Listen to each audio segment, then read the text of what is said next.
السلام عليكم ورحمة الله وبركاته. الحمد لله رب العالمين والصلاة والسلام على رسوله الأمين وعلى آله وأصحابه أجمعين. أما بعد فقد قال الله تبارك وتعالى في كلامه القديم: أعوذ بالله من الشيطان الرجيم. بسم الله الرحمن الرحيم. يسألونك ماذا أحل لهم قل أحل لكم الطيبات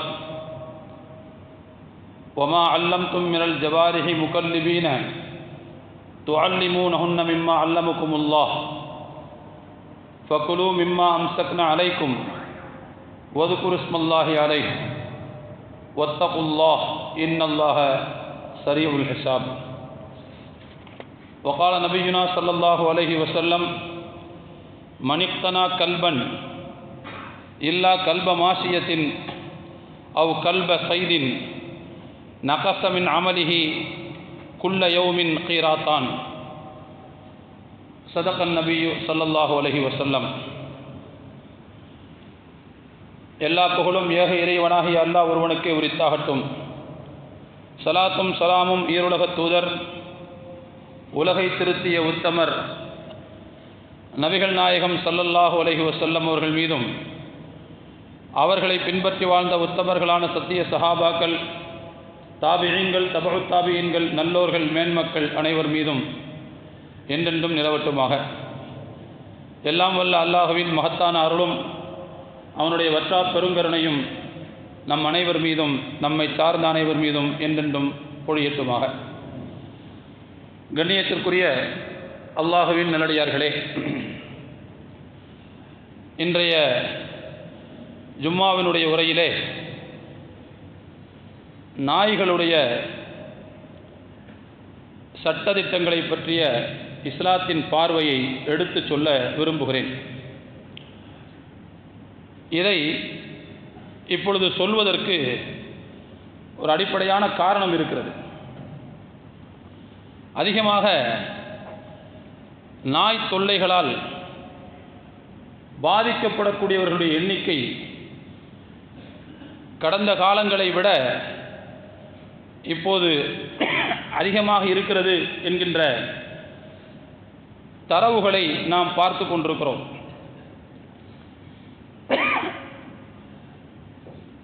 இந்த தொல்லைகளை கட்டுப்படுத்துவதற்கு அரசு சில முயற்சிகளை எடுக்கிறது. அந்த முயற்சிகள் விஷயமாக மக்களிடத்திலே எதிரும் புதிருமான பல்வேறு கருத்துக்கள் பேசப்படக்கூடிய ஒரு சூழ்நிலையிலே இஸ்லாம் எல்லா பிரச்சனைகளிலும் தனக்கென்று ஒரு கருத்தை வைத்திருக்கிறது. அந்த கருத்தை முஸ்லிம் சமூகம் தெரிந்து கொள்ள வேண்டியதும் அதை பின்பற்ற வேண்டியதும் கடமை என்கின்ற அடிப்படையில் நான் இந்த செய்தியை உங்களுக்கு நினைவுபடுத்த ஆசைப்படுகிறேன். அருமையான தோழர்களே, யதார்த்தத்திலேயே நாய் தொல்லை என்பது கவலைப்படக்கூடிய அளவுக்கு படிப்படியாக அதிகரித்து கொண்டேதான் வருகிறது.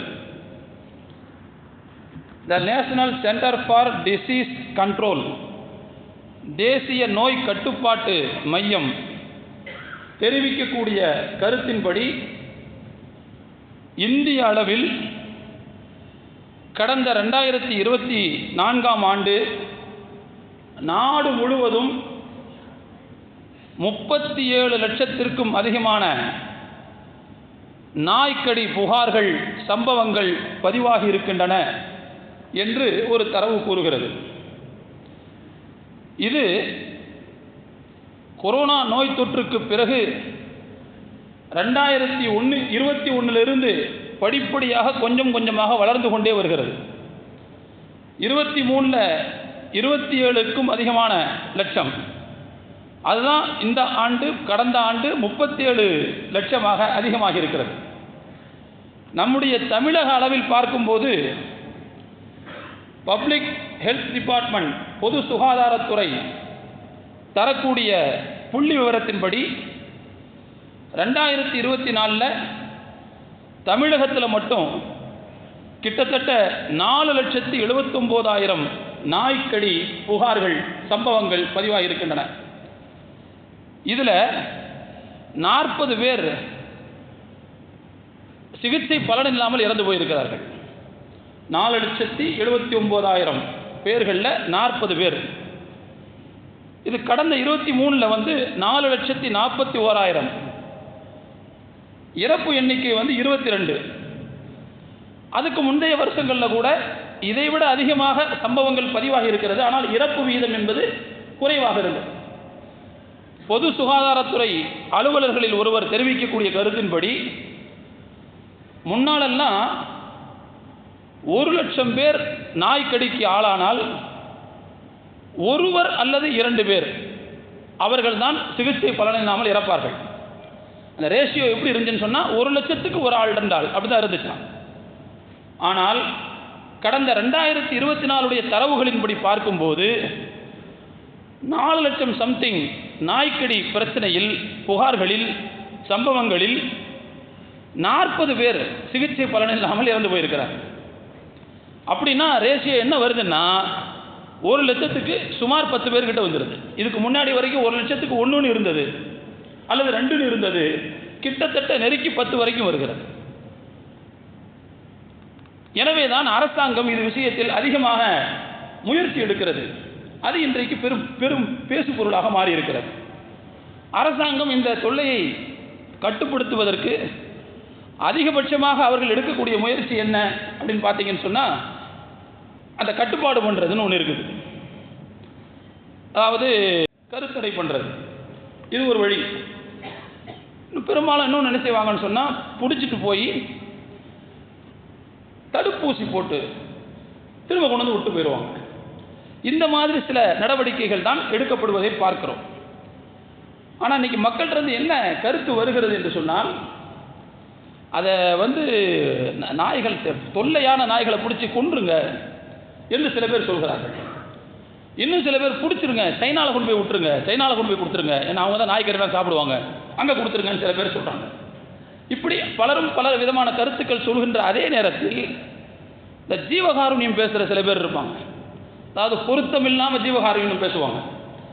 அதெல்லாம் முடியாது, அது உயிர் இல்லையா, அதுக்கு வாழ்றதுக்கு உரிமை இல்லையா, அது எப்படி குடும்ப கட்டுப்பாடு பண்ணுறது, அது எப்படி கருத்தடை பண்ணுறது, அதை எப்படி சாகடிக்கிறது என்று பேசுகிறார்கள்.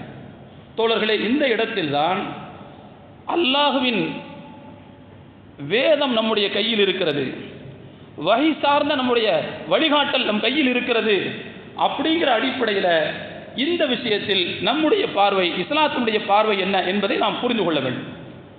திருக்குர்ஆனில் 3 இடங்களில் அல்லாஹ் நாய் என்கின்ற உயிரினத்தை பற்றி பேசுகிறான்.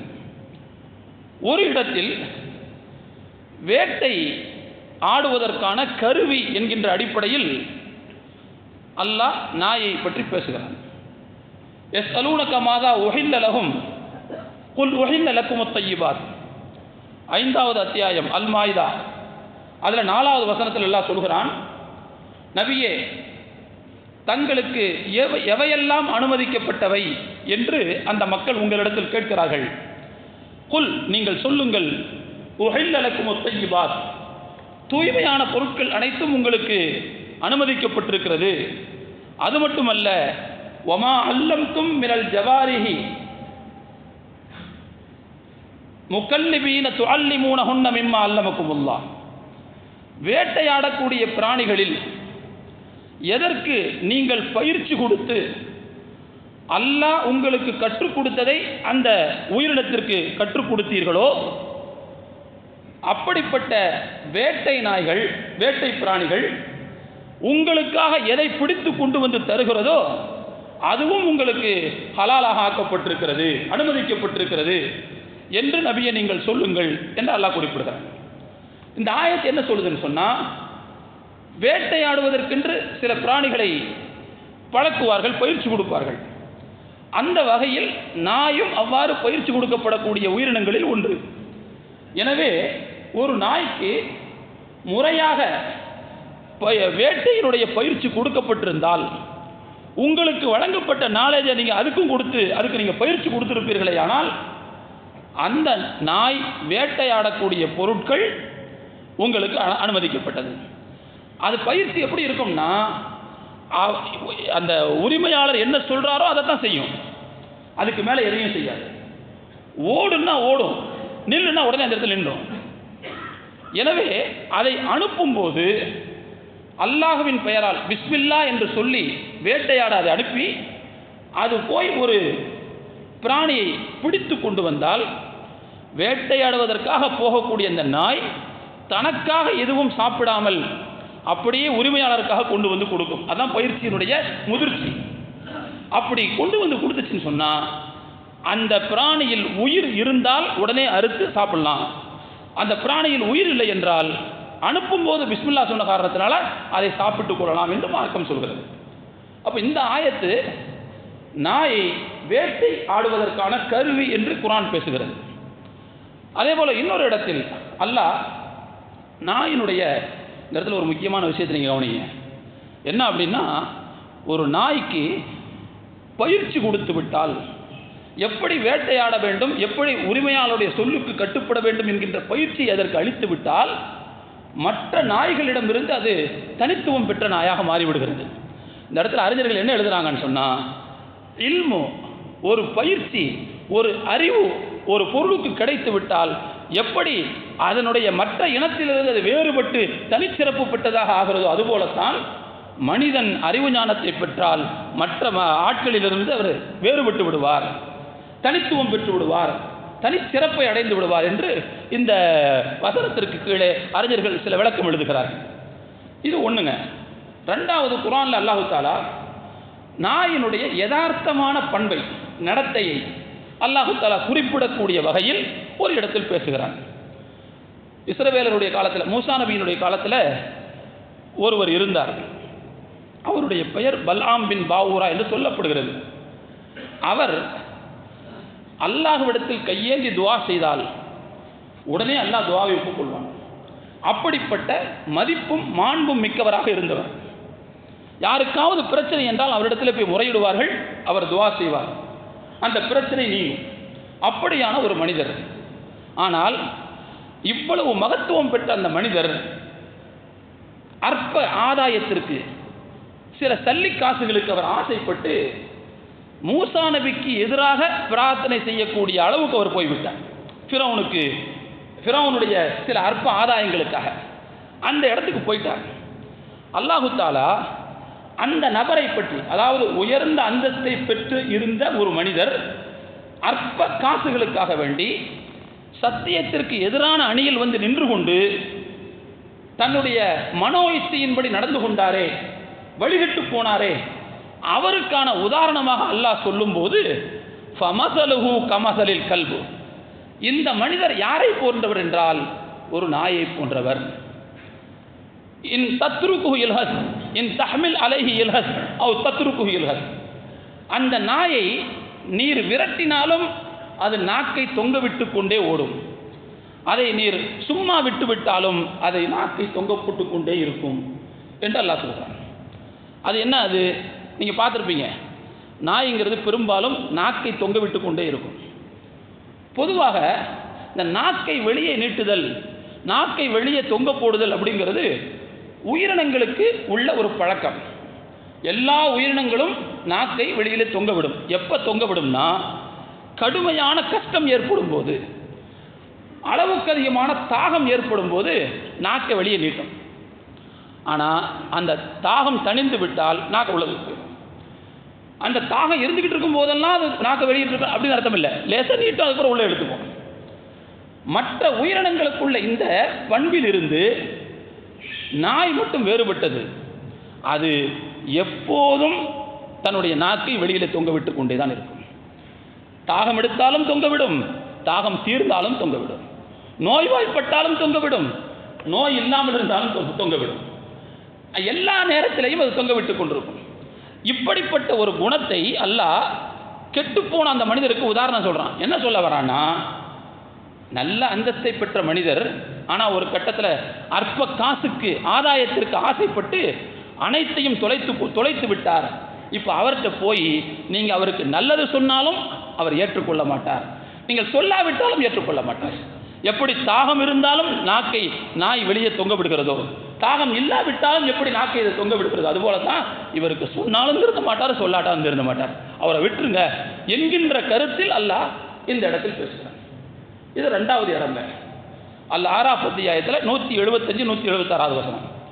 3வது ஒரு இடத்தில் அல்லாஹ் பேசுகிறான் நாயை பற்றி. எங்கே பேசுகிறான் என்றால் குகைவாசிகளை பற்றி பேசும்போது அல்லாஹ் பேசுகிறான். குகைவாசிகள் அவங்கள பற்றி அல்லாஹ் சொல்கிறான், அவங்க குகைக்குள்ளே நீங்களெல்லாம் நினைப்பீர்கள் வதஹ்சபுஹும் ஐகாதன் வஹும் ருகூதுன், அவங்கெல்லாம் முழிச்சுக்கிட்டு இருக்கிறாங்க, விழித்து கொண்டிருக்கிறார்கள் என்று நீங்கள் நினைப்பீர்கள், ஆனால் அவர்கள் உறங்கி கொண்டிருந்தார்கள். வெளியில் பார்க்கும்போது அவங்க எப்படி இருக்கும்னா தூங்காமல் இருக்கிற மாதிரி இருக்கும், ஆனால் உள்ளுக்குள்ள அவர்கள் தூங்கி கொண்டிருப்பார்கள். அல்லாஹ் சொல்கிறான் ஒனுகல்லிபுஹும் ஸாத்தல் யமீனி வஸாத்த ஷிமாலி. இப்போ ஒருத்தர் படுத்திருக்கும் போது ஒரே பகுதியிலே படுத்தா என்ன ஆகும்?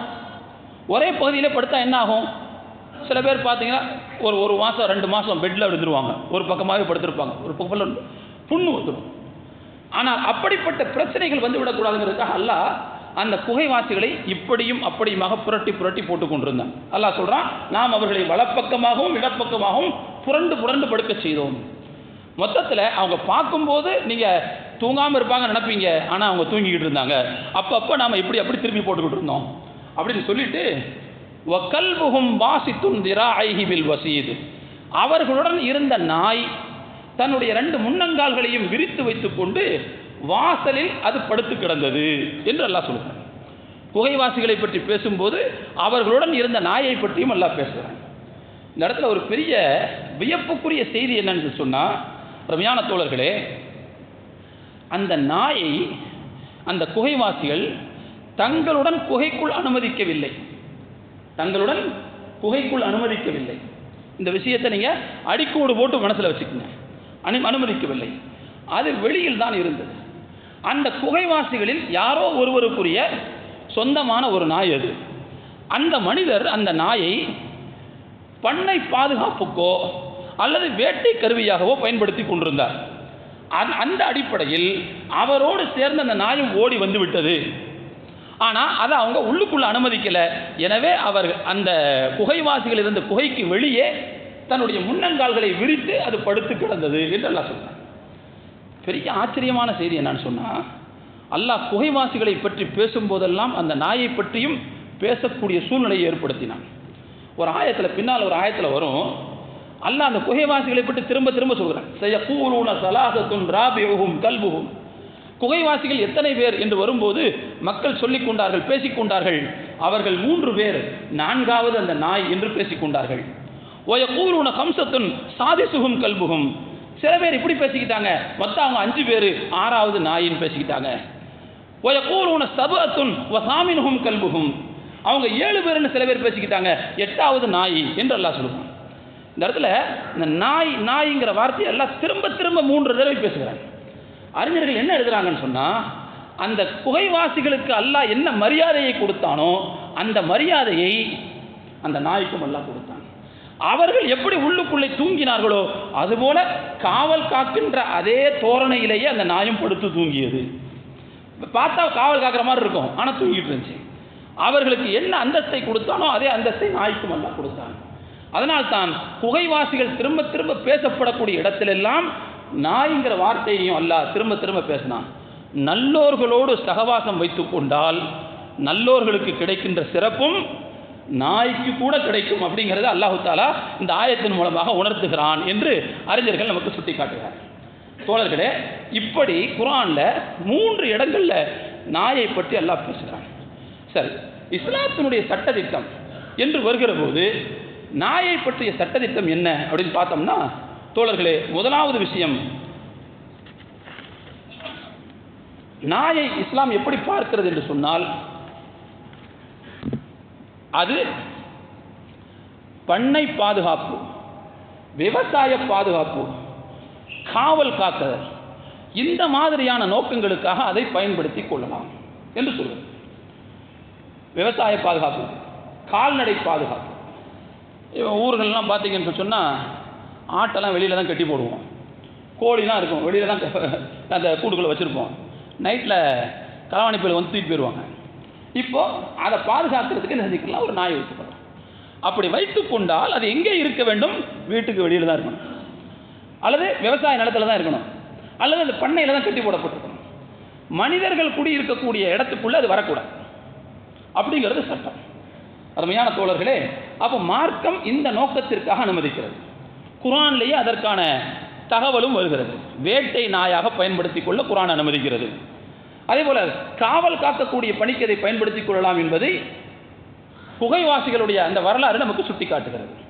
இந்த நோக்கங்களுக்காக அதை பயன்படுத்திக் கொள்ளலாம். ஆனால் சட்டம் என்று வருகிற போது அது தூய்மை கேடான ஒரு பிராணி அப்படிங்கிறதுல எந்த விதமான சந்தேகம் இல்லை.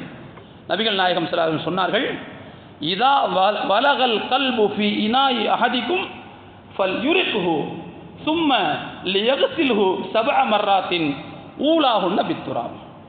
உங்களில் ஒருவருடைய பாத்திரத்தில் நாய் வாய் வைத்து விட்டால் அதில் என்ன பொருள் இருந்துச்சோ அதை கீழே கொட்டிருங்க. அதற்கு பிறகு அந்த பாத்திரத்தை 7 முறை கழுவுங்கள். அதில் முதலாவது முறை மண்ணை போட்டு கழுவுங்கள். மண்ணை தேய்ச்சி கழுவுங்க. சாம்பல் அல்லது ஏதாவது சோப்பு கிப்பு இது மாதிரி ஏதாவது ஒரு பொருளை போட்டு ஒரு தடவை கழுவணும்.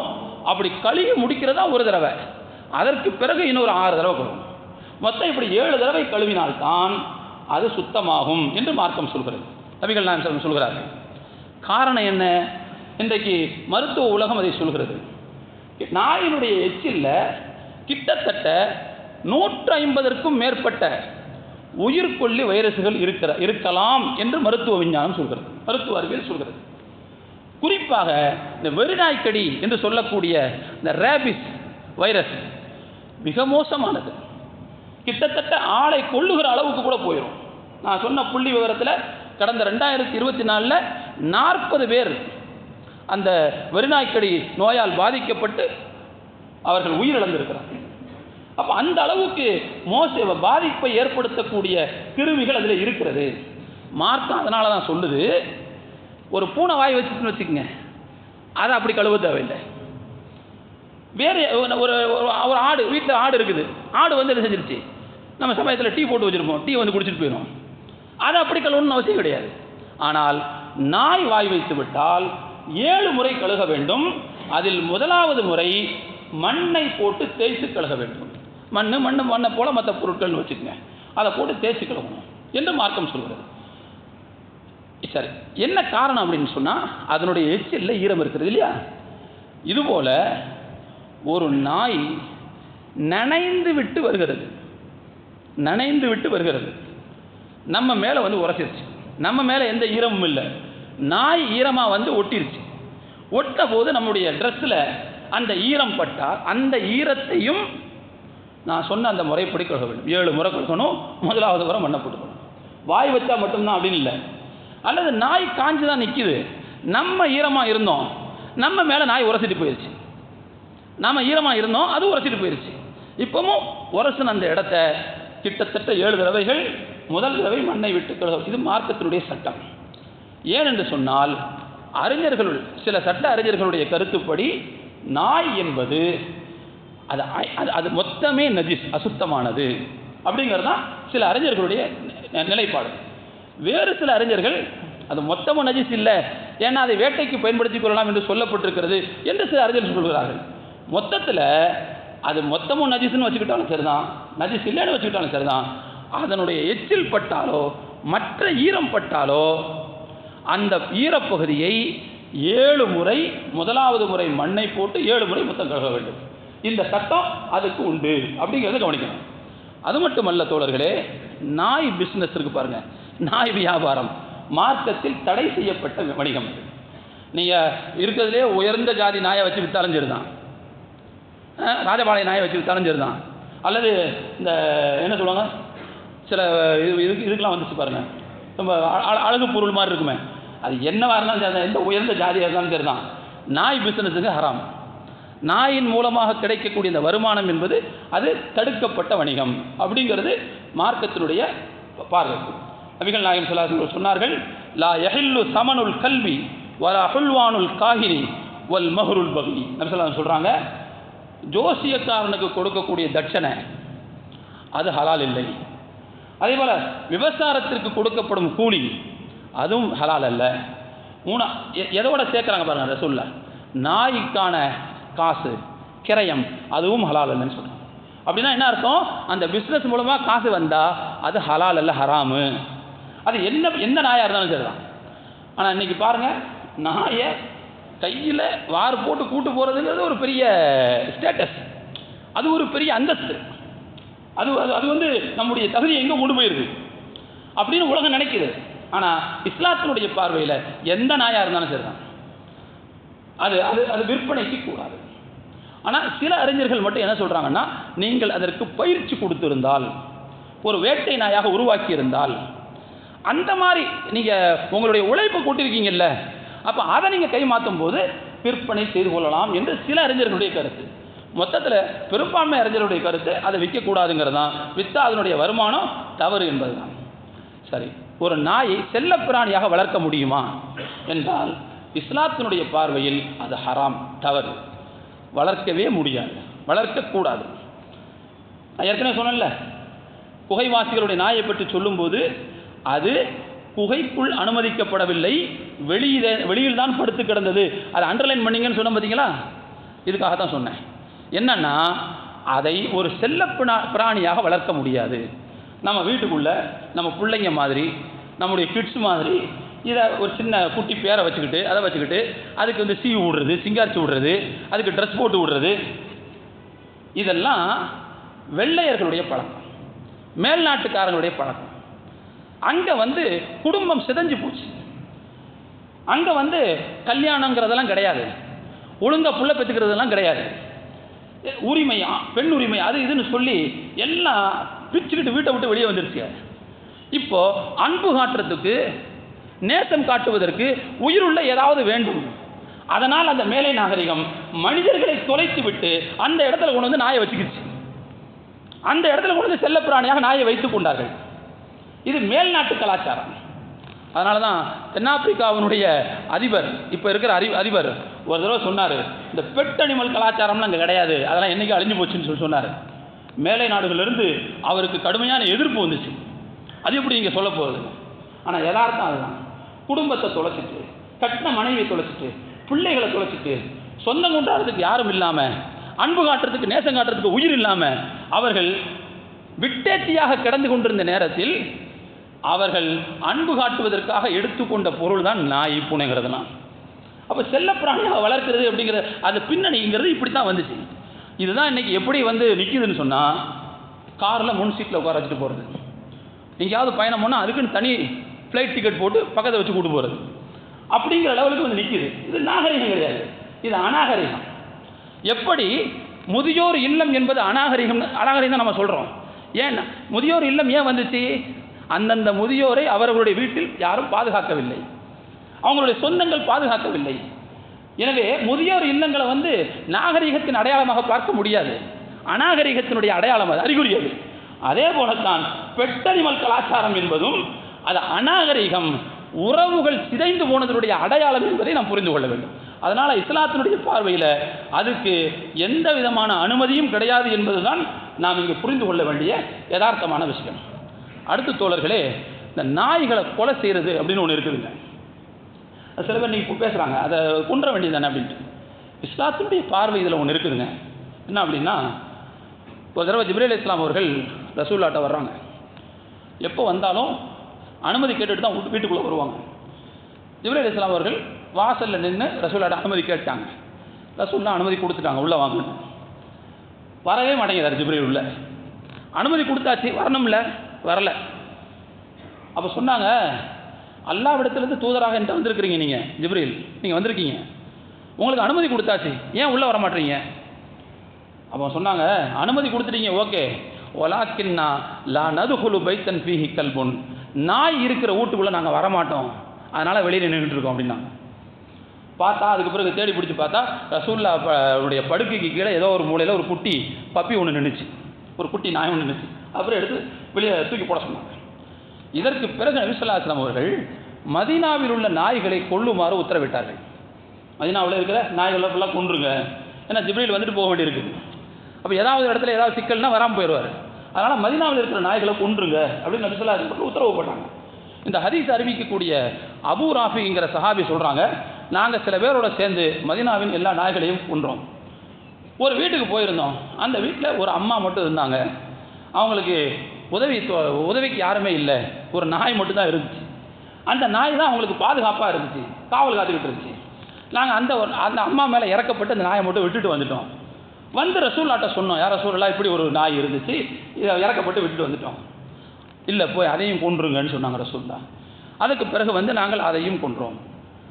இப்போது மக்கள்லாம் சேர்ந்து ரசூலுல்லாஹ்ட்ட கேட்குறாங்க, யார் ரசூலுல்லாஹ் நாய் என்கின்ற இனத்தில் எங்களுக்கு அனுமதி எதுவுமே கிடையாதா, எல்லாமே கொல்லப்படத்தான் வேண்டுமா, அனுமதியே கிடையாதா அப்படின்னு கேட்ட அந்த நேரத்தில் தான் நான் ஆரம்பத்தில் வாசித்து காட்டிய இந்த வேட்டை பிராணி சம்பந்தமான ஆயத்து வந்து பாருங்க, அந்த ஆயத்து இப்பொழுது தான் இறங்கியது என்று அறிஞர்கள் சுட்டி காட்டுகிறார்கள். அருமையான தோழர்களே, அப்படின்னா பண்ணை பாதுகாப்பு, விவசாய பாதுகாப்பு, காவல் காத்தல், இது மாதிரியான நோக்கங்களுக்காக நாயை பயன்படுத்திக் கொள்ளலாம்ங்கிற சட்டம் அதுக்கு பிறகு வந்துச்சு. ரசூலுல்லாஹ் அதுக்கு பிறகு தான் ஒட்டுமொத்தமாக நாயை கொள்கின்ற அந்த ஆணைக்கு, அந்த உத்தரவுக்கு தடை போட்டார்கள். அப்படி கொள்ள வேணாம்னு சொன்னாங்க. ஆனால் அதே நேரத்தில் வெறி பிடிச்ச நாய்களை கொன்றுங்கன்னு சொன்னாங்க. வெறி பிடிச்ச நாய் இருந்துச்சு சொன்னால் அதை கொன்று விடுங்கள் ரசூலுல்லாஹ் சொன்னாங்க. ஹம்சுன் யுக்தலுஹுன்ன ஃபில் ஹில்லி வல் ஹரம், தொல்லை தரக்கூடிய 5 பிராணிகள், அது ஹரமில் இருந்தாலும் கொன்றணும். ஹரமில் எறும்பு கூட கொள்ளக்கூடாது, ஹரமில் எந்த உயிரினத்தையும் கொள்ளக்கூடாது. ஆனால் தொல்லை தரக்கூடிய 5 பிராணிகளை நீங்கள் ஹரமில் பார்த்தாலும் கொன்றுங்க. அந்த 5 பிராணிகளில் ஒன்று என்னன்னு சொன்னால் அல் கல்புல் அகூர் ரசூலுல்லாஹ் சொன்னாங்க, அது வெறி பிடித்த நாய் என்று சொன்னாங்க. ஏன்னா அந்த நாயினால தான் பிரச்சனை வருது. எனவே அந்த நாய்கள் அனைத்தையும் நீங்கள் கொன்று விடுங்கள் என்று சொன்னார்கள்.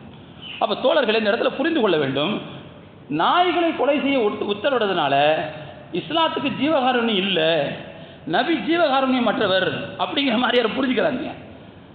இஸ்லாத்தில் ஒரு சில சட்டங்கள் இருக்குதுங்க. சில விஷயங்கள் மோதும் போது ப்ரையாரிட்டின்னு ஒன்று இருக்குது, முதன்மை என்று ஒன்று இருக்கிறது.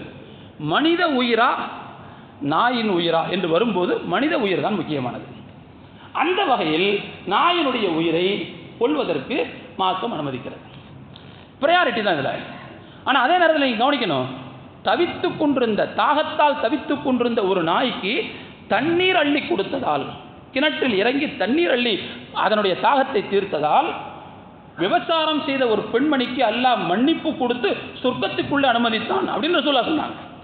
அப்போது இந்த இடத்துல பிரச்சனை என்பது ஜீவகாருண்யம் அல்ல. ஏன்னா அதே நாய்க்கு உதவி செஞ்சால் நன்மைன்னு மார்க்கம் சொல்லுது.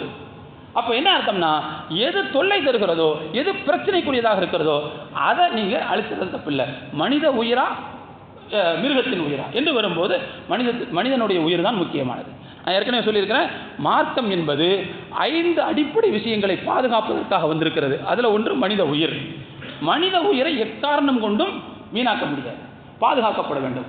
அந்த அடிப்படையில் தான் மார்க்கம் இந்த நாய்களை, அதுவும் வெறி பிடித்த நாய்களை கொல்வதற்கு அனுமதித்திருக்கிறது அப்படிங்கிறத பார்க்கணும். அருமையான தோழர்களே, இப்படிப்பட்ட வெளிச்சம் என்பது வஹியின் மூலமாக நமக்கு தந்திருக்கு. இப்போ நாம் இந்த நாய்களை நீங்கள் களை எடுக்கலாம் அப்படின்னு சொல்கிறதுல நமக்கு எந்த பிரச்சனையும் இல்லை. இந்த வழிகாட்டல் இல்லாத மக்கள் தான் கொன்றுங்கன்னு சில பேர் சொல்கிறாங்க, இல்லை கொல்றதுங்கிறது மனிதாபிமானத்துக்கு எதிரானதுன்னு சில பேர் சொல்கிறாங்க. ஆனால் அந்த இடத்துல மனித உயிரா மற்ற உயிரா என்று தான் பார்க்க வேண்டும். அதுதான் மார்க்கத்தினுடைய பார்வைங்கிறது தான் எல்லாம் வல்ல இறைவன் நபி ஸல்லல்லாஹு அலைஹி வஸல்லம் மூலமாக நமக்கு கற்றுக் கொடுத்திருக்கிறான். வல்ல ரஹ்மான் அப்படிப்பட்ட விஷயங்களை நம்முடைய வாழ்க்கையில் பின்பற்றுவதற்கும் தெரிந்ததை மற்றவர்களுக்கு எடுத்துச் சொல்வதற்கும் அல்லாஹ் நம் அனைவருக்கும் கிருபை செய்வானாக. வ ஆகிரு தஅவானா அனில் ஹம்துலில்லாஹி ரப்பில் ஆலமீன். அஸ்ஸலாமு அலைக்கும் வரஹ்மத்துல்லாஹி வபரகாத்துஹு.